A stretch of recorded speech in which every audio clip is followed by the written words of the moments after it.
Hi hello friends. இன்றைக்கி வந்து ரொம்ப இம்பார்ட்டண்ட்டான டியூட்டி, ரொம்ப நாளாக பெண்டிங்கில் வச்சுட்டு இருந்த ஒரு டியூட்டி ஒன்று இருந்தது. அதுதான் வந்து புட்லுக்கு ஆதார் எடுக்கிறது. ஸோ வந்து நாங்கள் அங்கே தான் போயிருந்தோம். காலையில் ஒரு 10 o'clock போல் போனோம். நாங்கள் சேவை மையத்தில் கேட்டதுக்கு போஸ்ட் ஆஃபீஸில் தான் குழந்தைங்களுக்கு ஆதார் எடுப்பாங்க அப்படின்னு சொன்னாங்க. ஸோ வந்து நாங்கள் போஸ்ட் ஆஃபீஸ் தான் வந்தோம். வந்துட்டு உள்ளே வந்து அவங்க இல்லை, வெயிட் பண்ணுங்க அப்படின்னு சொன்னாங்க. ஸோ வந்து நாங்கள் கொஞ்ச நேரம் வெயிட் பண்ணேன். உள்ளேயே உட்காந்துருந்தேன். அவள் வந்து உட்கார மாட்டேன்ட்டா, அங்கிட்டு இங்கிட்டு ஓடிட்டு இருந்தா. சரி வெளியில் கொஞ்சம் இடம் இருந்ததேன்னு சொல்லிட்டு கூப்பிட்டு வந்து விட்டேன். உடனே ஆட ஆரம்பிச்சிட்டா.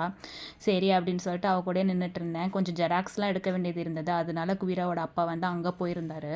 நான் வந்து இவளை தனியாக மேய்ச்சிட்டு இருந்தேன். அங்கே வந்து ஃபோட்டோலாம் எடுத்தாங்க. எல்லாமே நல்லா கோஆப்ரேட் பண்ணா. ஒரு பூனை கூட வந்து ரொம்ப நேரமாக பேச்சுவார்த்தை நடத்திட்டு இருந்தா. என்ன பேசினான்னு அவளுக்கும் தெரில, எனக்கும் தெரில, ஒன்றுமே புரியல. அவள் வாட்டில் ஜாலியாக பேசிகிட்டு இருந்தா.